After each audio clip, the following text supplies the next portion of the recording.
네, 하나님 말씀 우리 찾도록 하겠습니다. 요한계시록 2장 우리 1절에서 5절까지의 말씀.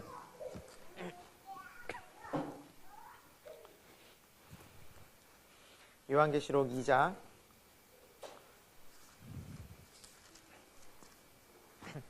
1절에서 우리 5절까지 말씀인데요. 제가 봉독하도록 하겠습니다.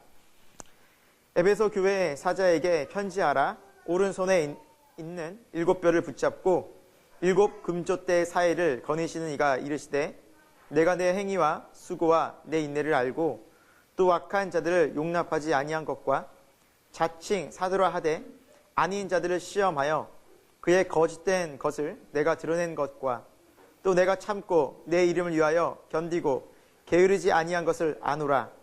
그러나 너를 책망할 것이 있나니 너의 처음 사랑을 버렸느니라. 그러므로 어디서 떨어졌는지를 생각하고 회개하여 처음 행위를 가지라. 만일 그리하지 아니하고 회개하지 아니하면 내가 내게 가서 내 촛대를 그 자리에서 옮기리라. 아멘. 네, 오늘 말씀의 제목은 올바른 회개가 건강한 신앙을 만든다라는 제목으로 함께 말씀 나누도록 하겠습니다.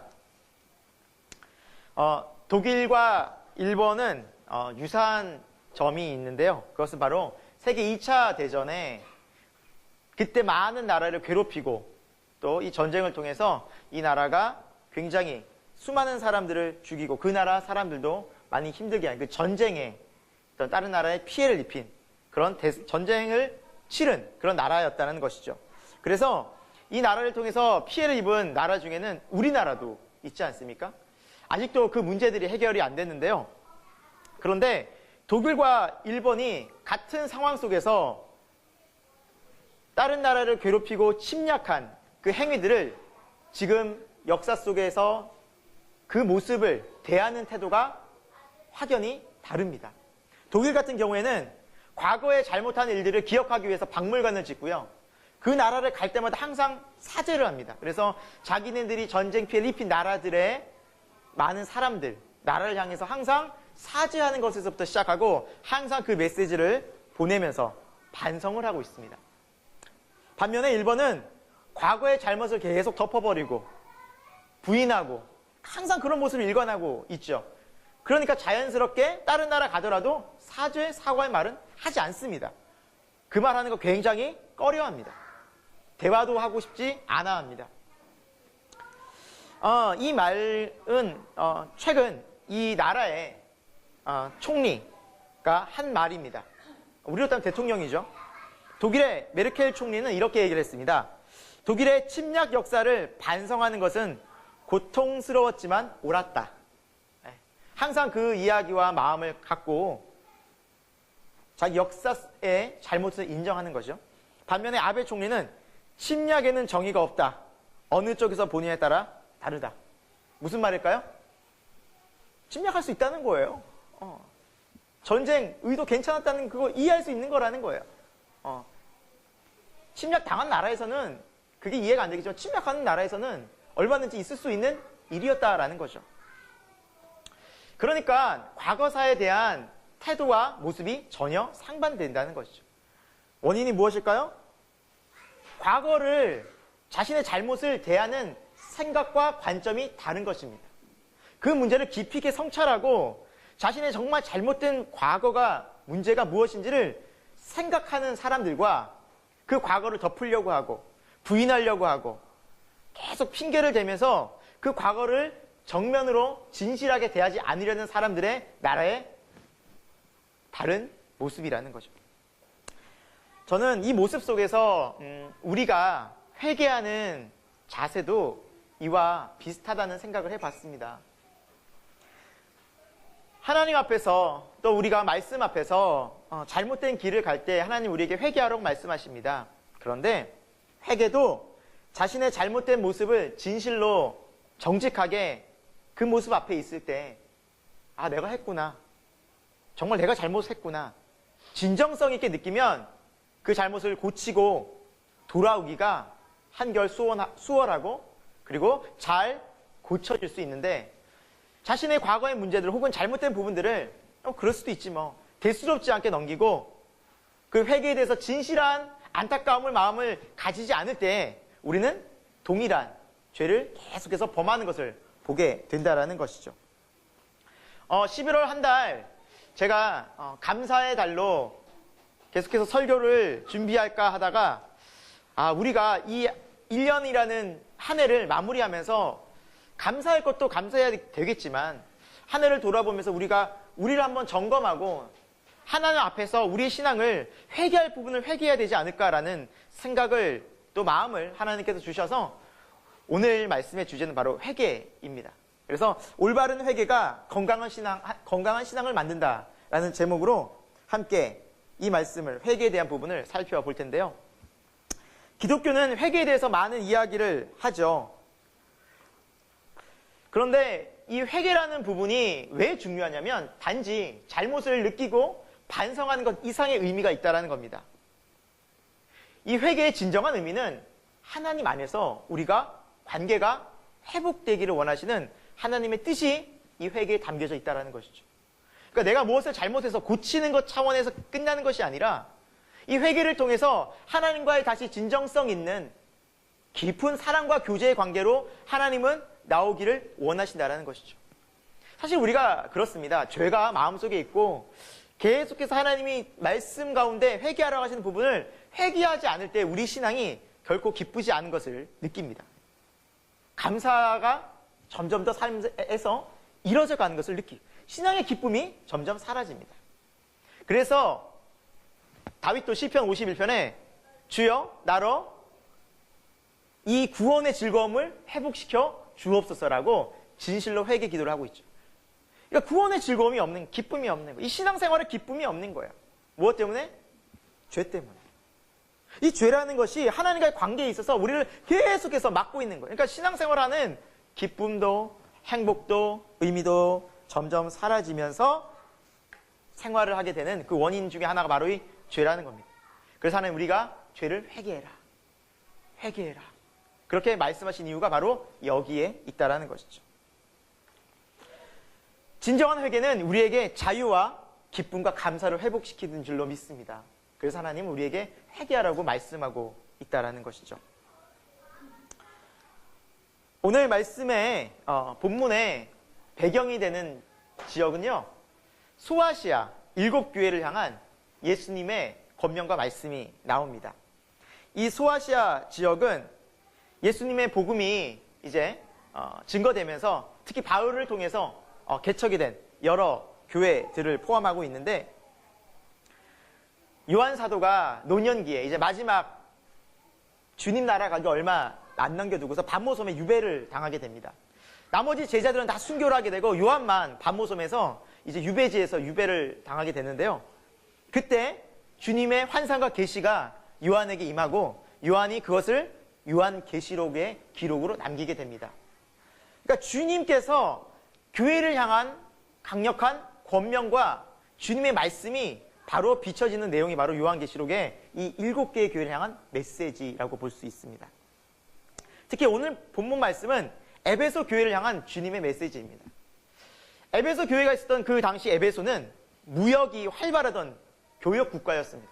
그래서 이 지역은 에베소 지역을 통해서 많은 사람들이 왔다 갔다 다니면서 번영하고 번창하고 굉장히 잘 사는 도시였습니다. 그리고 많은 다양한 우상들이 가득한, 또 종교적으로도 다양한 우상들이 있는 그런 지역이었다고 보시면 됩니다. 잘 살기도 했고 부유하고 또 많은 종교들이 있다 보니까 거기에서 신앙생활을 하기가 여간 어렵지 않았겠죠. 굉장히 힘들었습니다. 건강한 신앙생활을 하기가 굉장히 힘들었다는 것이죠.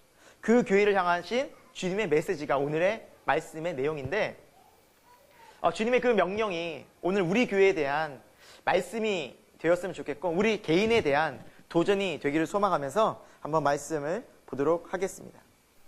사랑 없는 위기의 신앙. 요한계시록 오늘 본문 2절과 3절인데 우리 같이 한번 읽어볼까요? 이 에베소 교회를 향한 주님의 메시지인데 같이 읽겠습니다. 시작. 내가 내 행위와 수고와 내 인내를 알고 또 악한 자들을 용납하지 아니한 것과 자칭 사도라 하되 아닌 자들을 시험하여 그의 거짓된 것을 내가 드러낸 것과 또 내가 참고 내 이름을 위하여 견디고 게으르지 아니한 것을 아노라. 정말 굉장한 칭찬이 나오지 않습니까? 열심, 또 인내, 성실하고 진실하고 뭐 아주 오늘날 이런 교회가 과연 있을까 할 정도로 정말 좋은 모습이 가득하지 않습니까? 그런데 오늘 본문 말씀을 문맥으로 쭉 읽다 보면 이게 칭찬이 아닙니다. 다음 말씀을 보면 바로 알 수 있습니다. 4절입니다. 같이 읽겠습니다. 시작. 그러나 너를 책망할 것이 있나니 너의 처음 사랑을 버렸느니라. 내가 그거 다 안다. 너가 수고하고 애쓰고 열심히 진실되게 누구보다 인내하고 거짓을 미워하는 거 다 안다. 그러나 너를 책망할 것이 있다. 나무랄 것이 있다. 그것이 무엇입니까? 너의 처음 사랑을 버렸느니라. 앞부분의 내용도 안다라는 예수님의 표현이지 칭찬이 아니었습니다. 그걸 칭찬한다. 내가 너 한 거 다 안다. 진짜 열심히 생활하는 거 안다. 신앙생활 그렇게 열심히 하는 거 안다. 그런데 나무랄 것이 있다. 큰 문제가 하나 있다. 그것이 무엇이었습니까? 처음 사랑이 없다라는 거예요. 여러분, 어떤 행위를 볼 때 그 안에 그 사람이 진실로 사랑하는 것이 눈에 잘 안 보이잖아요. 행동만 보이잖아요. 그렇죠? 열심히 하는 거 보면 저 사람이 되게 열심히네. 뭔가 마음이 있네. 이런 게 느끼지. 그 안에 사랑이 있고 없고는 우리가 잘 못 느끼잖아요. 근데 하나님은 그 겉에 보이는 행위보다 지금 마음에 사랑이 없는 걸 말씀하고 있다는 것이죠. 그러니까 하나님은 뭘 중심적으로 보시는 거예요? 마음입니다. 그 행동의 동기가 무엇이냐는 거예요. 그래서 그 행동의 동기가 사랑이 아니다라고 심지어 책망을 하시는 거예요. 책망, 나무라시는 거예요. 여러분, 신앙생활에 있어서 하나님이 우리에게 보시는 모습은 사랑과 하나님을 향한 이 열정, 진실한 사랑이 없으면 하나님 우리 모든 신앙행위가 의미가 없다라는 거예요.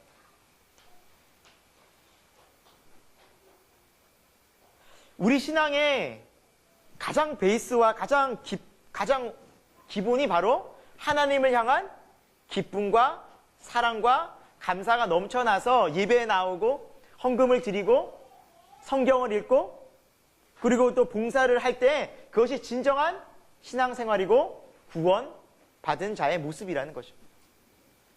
그런데 우리가 많은 경우에 처음에 신앙생활을 할 때는 참 이 열정이 있습니다. 기쁨이 있습니다. 시키지 않아도 뭐 하고 싶고 뭐 누가 오라 그러지 않은데 괜히 교회도 가고 싶고 뭐 말하지도 않는데 성경책 보고 있고 더 기도하고 있다가 시간이 5년, 10년 이건 좀 시간이 오래 지난 성도들에게 더 해당이 될 텐데요. 20년 지나고 30년 어느 순간 이게 형식화가 되어져 버려요. 습관화가 되어져 버려요. 교회? 당연히 가야지. 성경? 당연히 읽어야지. 알아. 기도? 해야 되는 거 누가 몰라. 봉사해야지, 봉사. 그런데 그 마음속에는 어느덧 주님을 향한 그 처음 사랑이 점점 식어지고 사라지고 내 행위만 남게 되었다는 거죠. 이렇게 살다가 주님 앞에 아주 혼난 사람들이 있습니다. 자신의 행위가 정말 이 행위만으로 하나님 앞에서 자신이 정말 신앙생활이 좋다라고 자부했던 사람들이 있었습니다. 예수님께 참 혼이 났죠. 누구였습니까? 서기관과 바리새인들이었습니다. 근데 그들을 향한 주님의 표현이 너무나도 정확한 표현이 그들을 향한 표현이 바로 이거였습니다. 회칠한 무덤이었다. 그러니까 겉으로는 뻔질한 거예요. 근데 속은 다 무덤처럼 다 썩어져 있는 거예요. 저는 이 말씀이 결코 옛 2000년 전의 말씀이 아니라 오늘 우리에게도 주시는 말씀이라 생각이 듭니다. 왜냐하면 오늘날 한국교회는 역사적으로 보면 100년이 넘어갔습니다. 그러니까 교회가 없는 곳이 없고요. 요즘 굉장히 또 멋진 교회들 많잖아요. 몇백억씩 들여서 많이 짓잖아요. 또 시설은 얼마나 좋습니까? 또 교회 다니는 사람이요? 이곳에서도 정말 찾아보기 어렵지 않아요. 정말 많아요. 그런데 오늘날 기독교 이미지는 어떻습니까? 욕을 너무 많이 했고 이미지가 너무 안 좋지 않습니까? 이미지로 따지면 처음에 카톨릭, 불교, 개신교회 너무 안 좋아요. 교회가. 이렇게 많은데 열심히도 해요. 교회 생활하시는 분들, 뭐 일주일에 뭐 교회 사시는 분들도 많고요. 새벽 예배, 철야 예배, 뭐 봉사, 구역 예배, 뭐 전도 당하고 엄청나게 활동들을 하세요. 근데 뭔가가 빠진 것 같아요.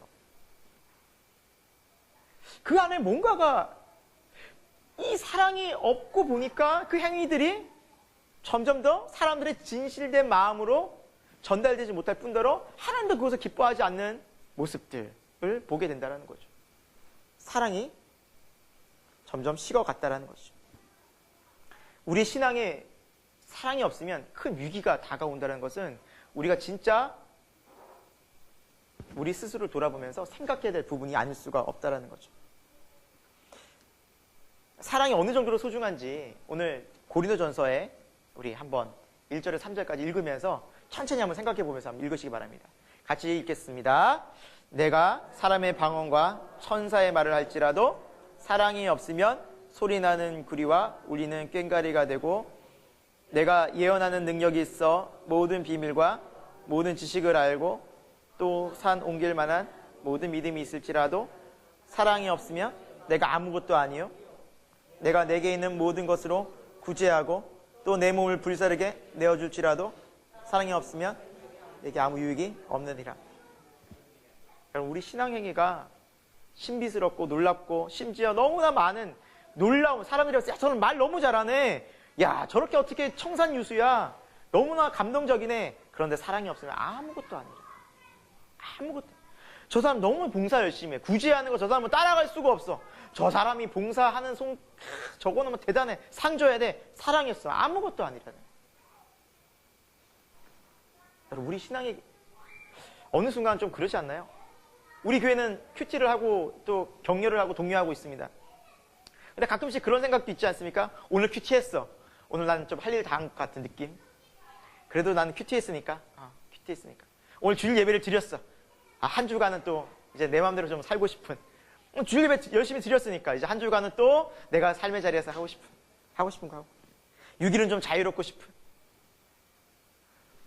이런 것들이 우리의 신앙의 형식적인 모습이 아닌가라는 생각을 해봅니다. 여러분, 우리 신앙의 동기가 무엇입니까? 우리 생각해 봤으면 좋겠어요. 여러분이 요즘 신앙생활 하면서 기쁘십니까? 행복하십니까?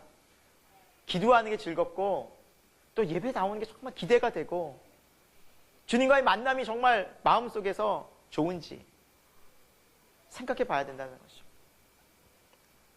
성경에는 66권의 책이 있는데 그 중에 아가서라는 책이 있습니다.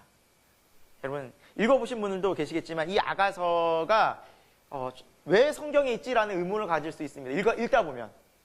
읽으신 분은 느껴요.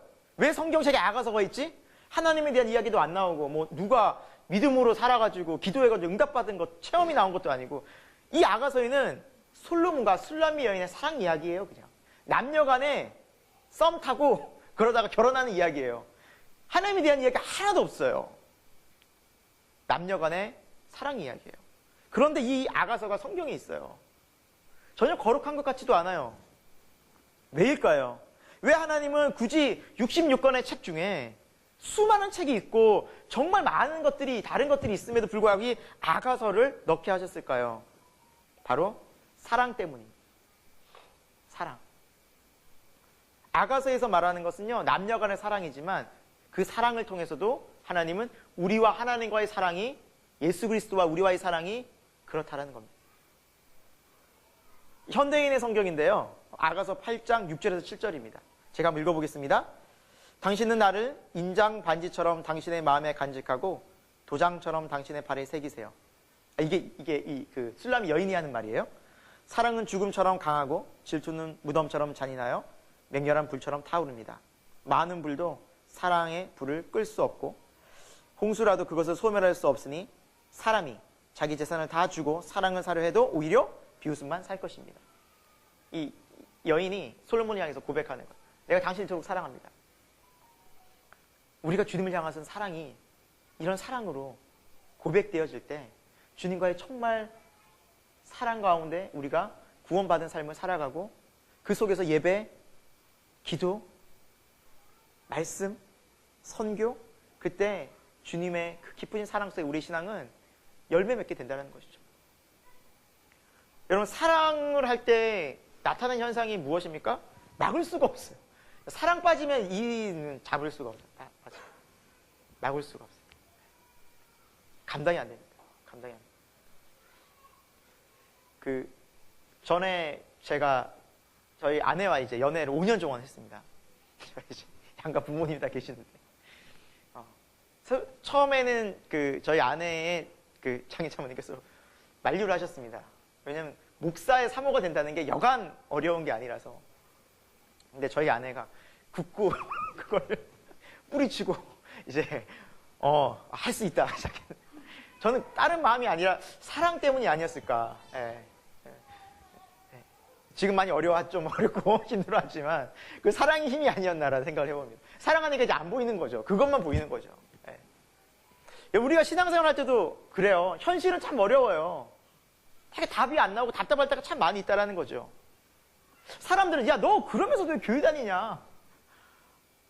야, 뭐 하나님이 살아계시면 좀 도와주셔야 되는데 옆에서 보니까 뭐 별것 있는 것 같지도 않은데 계속 교회는 열심히 너 다니는데 뭐냐?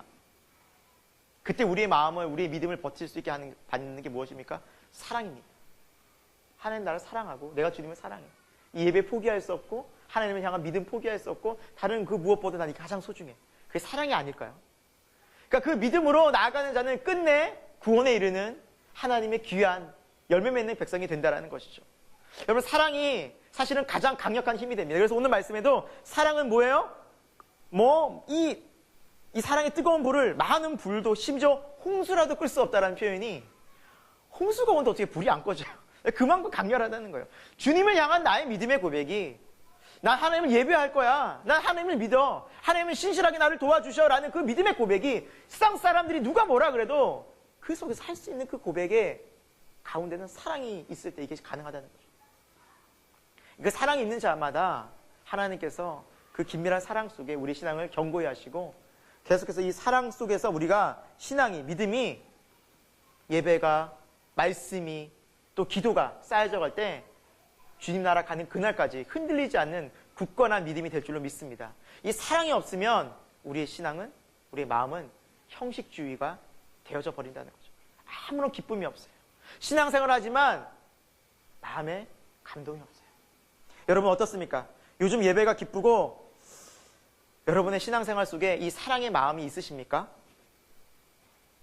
대답하실 필요는 없고요. 생각해 보시면 됩니다. 계속해서 말씀 보도록 하겠습니다. 회개의 올바른 태도. 회개하는 건강한 방법이 있습니다. 오늘 그것을 좀 살펴볼 텐데요. 우리 2장 5절의 상반절인데 같이 한번 읽어보겠습니다. 그러므로 어디서 떨어졌는지를 생각하고 회개하여 처음 행위를 가지라.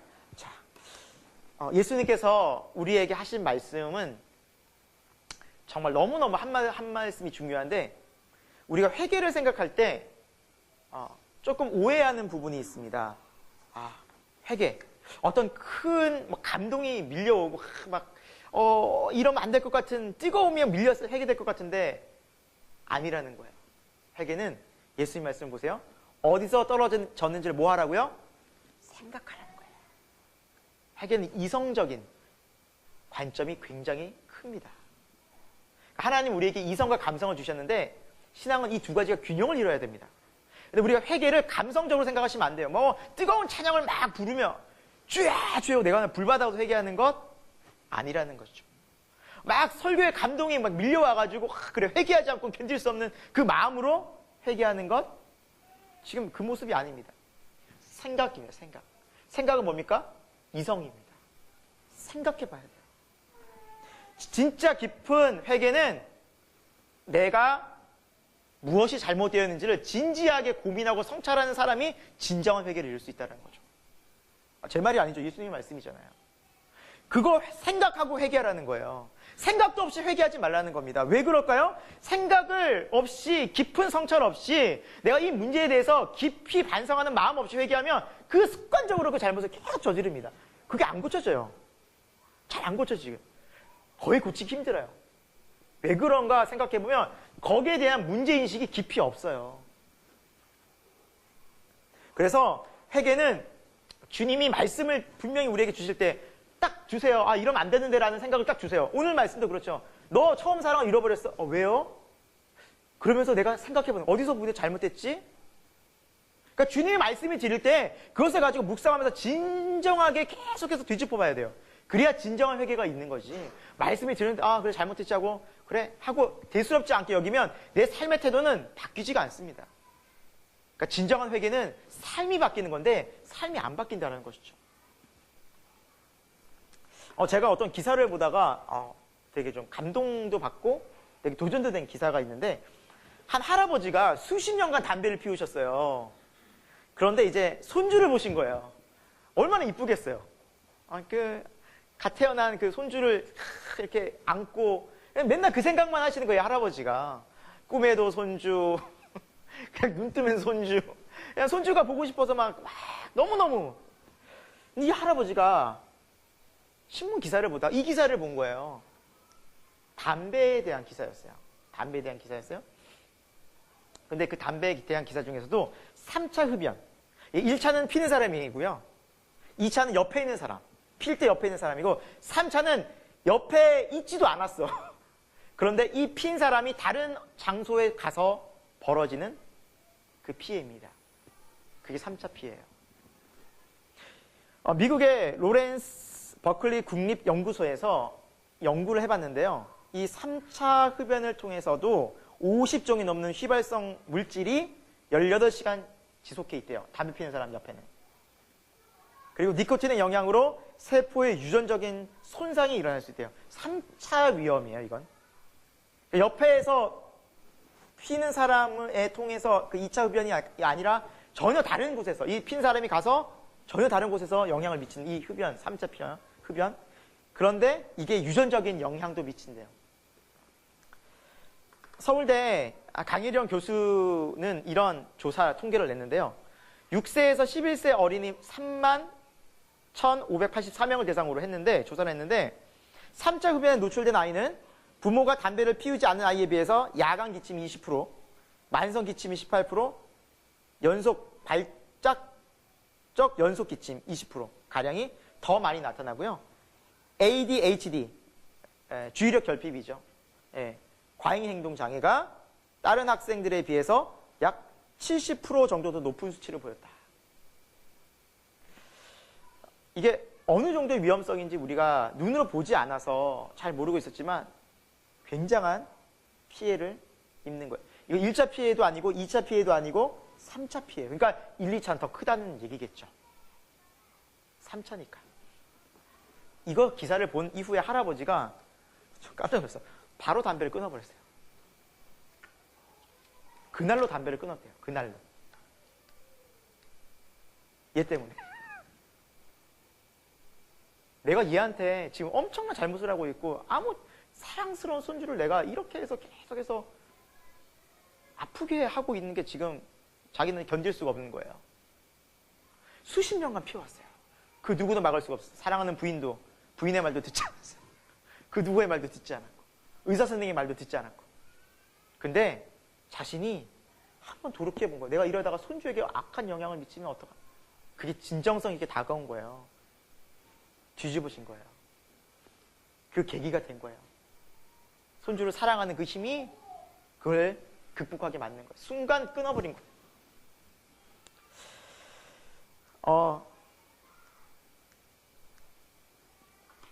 성경에 이런 말씀이 있습니다. 히브리서 12장 4절인데요. 너희가 죄와 싸우되 아직 피를 흘리기까지는 대항하지 아니하고.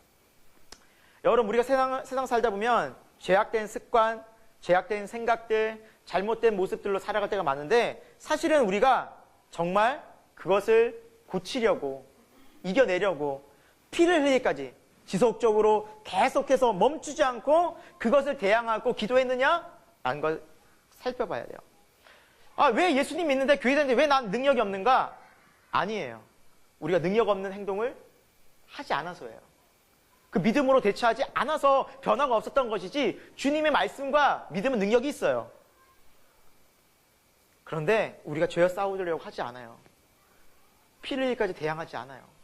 그런데 내 잘못된 습관이 여전히 남아있는 것이고 내 죄의 생각이 나를 계속해서 나를 힘들고 습관적으로 해서 넘어뜨리는 이유가 바로 거기에 있다는 것이죠. 왜 안 바뀌어요?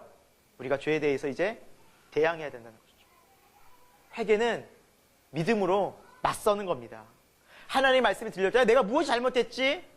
진정성 있게 생각하고 주님 도와주십시오. 제 힘으로 안 되는 이것을 이겨내기 원합니다. 라고 죄와 맞서 대항해야 된다는 거예요. 그때 성령은 우리를 도우십니다.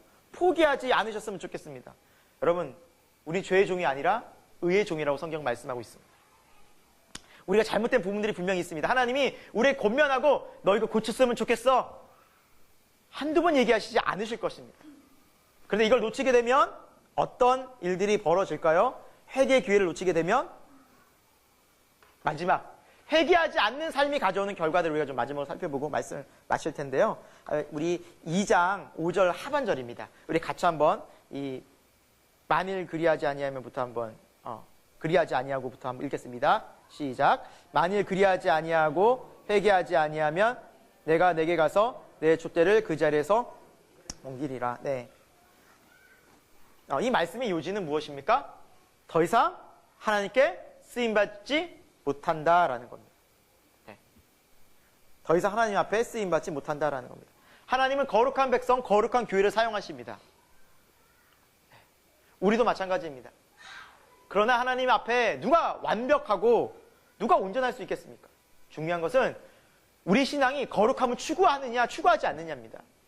내가 죄라는 걸 느꼈을 때 성령님이 내게 감동으로 주셨을 때 그것을 고쳐야 돼, 너 회개해야 돼라고 말씀하셨을 때 그 죄에 민감하고 그것을 고치려는 거룩함을 회복하려는 의지적인 노력이 우리에게 없다면 변화는 일어나지 않고 회개 기회는 상실된다는 겁니다. 주님의 말씀을 가벼이 여기면 안 됩니다. 여기에서 그 자리에서 촛대를 옮겨가리라, 이것은 주님의 영광이 떠난다는 거고 주님의 교회가 교회단 역할을 못한다는 겁니다. 자, 주님이 없는 교회가 교회일까요? 여러분 생각해 보시죠. 여러분, 우리 안에 주님이 없으면 우리 신앙이, 믿음이 성립되나요? 주님이 없는 신앙 말이 돼요? 안 되는 거예요. 그러니까 주님이 떠나가시면 어떻게 되는 거예요? 아무 의미가 없는 거예요, 우리는. 교회도 그렇고요. 진짜 그럴까요? 여러분, 지금 이 그림이 뭘로 보이십니까? 밑에 답이 나와 있군요. 술집. 술집이에요. 엄청 멋있지 않아요? 인테리어 엄청나죠. 1, 2층 바예요, 바. 근데 이곳이 어떤 곳처럼 보여요? 술집 전에? 어떤 곳이었을까요? 예, 그러니까 술집이기 전에 이게 인테리어가 된 거예요. 2층 교회였어요. 2층 교회. 예, 영국의 성전이었어요. 성전이었어요. 2층으로 된 아름다운 성전이었어요. 제가 잘 모르겠지만 앞부분도 엄청난 음향 시스템이 다 있는 것 같고 2층으로 된 너무 멋진 예배당이 이곳이었는데 이제 여러분 유럽의 많은 교회들이 이렇대요. 팔린 거예요. 교회다운 하나님의 영광이 떠나가니까 교인들이 없어지니까 교회가 힘을 잃고 이제 유지가 안 되는 거예요. 그래서 팔렸어요. 팔려서 주인이 사서 여기 술집 하면 좋겠는데 하고 술집으로 바꿔버렸어요. 이 한두 곳이 아니에요. 어떤 데는 레스토랑, 어떤 데는 제가 찾아보니까 서커스장도 있어요. 서커스장. 왜냐면 천장이 굉장히 높거든요. 유럽 교회들 보면 천장이 굉장히 높아요. 그래서 서커스 하면 좋겠다고 서커스장이 됐어요. 여러분. 교회가, 예배당이. 주님의 영광이, 촛대가 떠나가요. 있을 때는 몰랐죠. 예수님이 얼마나 소중한 분인지, 신앙이 얼마나 소중한지. 그러나 주님의 영광이 떠나보면 비참해지는 겁니다. 비참해지는 겁니다. 자, 여러분, 하나님의 영광과 임재가 떠나가 버리면 그곳은 너무나도 안타까운 비참한 삶이 되는데 교회도 마찬가지고 우리도 마찬가지예요. 아까 그랬죠. 회개하지 않으면. 그래서 회개를 잃어버린 교회는 소망이 없습니다, 사실. 그리고 회개가 없는 신앙인은 형식적인 종교인이 됩니다. 우리 삶에 회개가 필요한 이유가 이것입니다. 매일같이 끊임없는 회개가 필요한 이유가 바로 이것입니다. 우리 삶에 회개하지 않잖아요. 종교인 되기 쉽습니다. 형식적인 종교인이 되는 거예요. 나 성경책 들고 교회 다녀. 나 예배 드리잖아. 헌금 생활 하잖아. 나 교회에서 장로야. 나 교회는 내 위치가 어느 정도인데 서기관과 바리새인 딱 되는 거예요. 이거 저주예요, 저주. 회개가 없는 사람은 저주받은 거예요, 정말. 근데 이 회개의 기회를 잃어버렸다는 게 더 문제죠. 하나님 기회를 안 주셨나요? 주셨어요. 회개해라. 수많은 사람을 보내서 말씀들을 주셨어요. 그걸 내가 듣지 않은 거예요. 내가 듣지 않은 거예요. 그럼 예수님께서 이렇게까지 강력하게 말씀하신 이유가 무엇일까요? 회개에서 회복시키고 싶은 거예요. 하나님과의 관계가. 그러니까 회개의 목적은 하나님과의 사랑의 관계가 회복되기를 원하시는 거예요. 그 술람비 여인과 솔로몬의 사랑처럼 뜨거운 사랑으로 예배하고 뜨거운 사랑으로 기도하고 뜨거운 사랑으로 말씀 보기를 원하시는 거예요. 주님은 모든 곳에 계십니다. 그래서 내가 어느 순간 언제 어느 때나 주님 찾을 때 그곳에 성령의 임재가 느껴지는 하나님이 그곳에서 나의 감동 감화 역사하시는 그런 신앙을 우리에게 주고 싶으신 거예요. 근데 그 무엇 때문에 안 돼요? 계속? 죄 때문에 안 되는 거예요. 계속 내 생활에 계속 뭔가가 있는 거예요, 지금.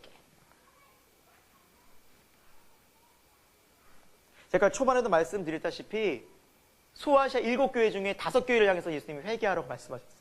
그러니까 굉장히 많은 부분에 교회들이 잘못하고 있는 거예요. 저는 오늘날 이 말씀이 우리에게도 동일하다고 생각합니다. 현대를 살고 있는 우리 크리스찬 문제가 있습니다. 교회는 정말 심각한 문제가 있습니다, 지금. 이 부분적으로 들어가면 우리 개인에게 문제가 있다는 거예요. 다른 교회는 모르겠어요. 말할 수가 없어요. 말할 기회도 없어요. 전할 수도 없어요. 그러나 우리 교회는 이 시간 이 메시지를 듣는 우리 교회는 고쳐질 수 있는 기회가 있잖아요. 여러분, 신앙생활 아무리 오래 했다 그래도 내 안에 뭐가 없으면? 사랑이 없으면. 처음 사랑, 그것도 설레는 사랑.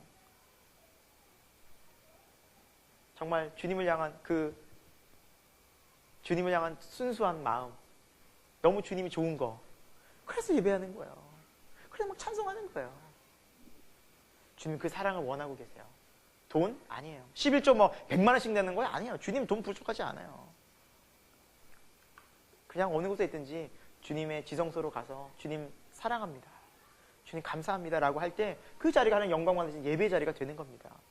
주님은 오늘 이것 때문에 우리를 구원하셨고 이것 때문에 우리를 부르신 줄로 믿습니다. 제가 지난주죠. 월요일날 자동차 정비를 하고 왔습니다. 그 종합 점검을 받으라고 날라왔어요. 이렇게 우편이. 그래서 어쩔 수 없이 갔어요. 안 하면 또 손해볼 것 같아서 불이익 당할 것 같아서 어쩔 수 없이 갔는데 가다 보니까 차가 쭉 한 3, 40분을 기다렸어요. 많은 사람들이 와서 이제 저와 같은 입장에서 차를 계속 기다리고 있는데 제 앞차였어요. 어쩐 여성분이었는데 딱 점검을 받고 이제 또 체크를 하는데 타이어도 불량이고 보니까 이렇게 뒤에 보면은 브레이크 등이라고 빨간색 등이 있어요. 양쪽에. 브레이크 등이 한쪽에 안 들어온다고 이렇게 얘기하니까 그래요? 그럴 리가 하면서 막 달려나가서 확인하고 싶다는 식으로 보시는. 그렇죠. 점검하지 않으면 내가 브레이크 등이 꺼졌는지 들어오는지 내 차에 지금 냉각수가 있는지 없는지 타이어가 어떻게 됐는지 잘 알기가 힘들어요. 근데 그 차를 타고 다니다 어떻게 되겠어요? 순간이에요. 타이어가 펑크 나면 고속도로에서 사망 확률이 너무 높죠. 그렇죠. 냉각수가 없어서 엔진이 과열되면 불나는 거예요. 그러니까 정말 죽을 수도 있는데 나 그것도 뭐 차고 다니는 거예요. 근데 점검받지 않으면 몰랐다는 거죠. 점검하는 거예요. 자동차도 점검하는 겁니다. 여러분, 우리 신앙은 어떨까요? 우리 신앙은 하나님께서 우리의 영원한 삶을 주셨어요. 영생의 영생. 우리 안에서 정말 이 영생이 생명력 있게 내 안에서 솟구치고 있는지, 정말 주님과의 교제가 건강한지, 이걸 확인하지 않으면 어느 순간 내가 이걸 무시하고 가면 영원히 다른 길로 가요, 여러분. 이거야말로 진짜 위험한 거 아닙니까? 그래서 예수님께서 말씀하시죠. 밥 깔다가 한 사람은 천국 가고 한 사람은 그대로 있고, 함께 자다가 한 사람은 올라가고 한 사람은 그대로 있고. 어떻게 하시겠어요? 내 사랑하는 남편, 아내? 없어요. 내 자녀? 할 수가 없어요. 그 구원은 그 사람의 믿음대로 가는 거기 때문에. 그거 어떻게 감당해요? 나도 그렇고 가족도 그렇고. 그러니까 이 영생이 얼마나 중요한데 우리가 확인하지 않고 이것을 향해서 우리가 정말 기도하지 않고 깨어있지 않으면 잠자기 딱 쉬운 신앙이 오늘날 우리의 신앙이 아닌가라는 생각이 합니다. 얼마나 유혹이 많아요.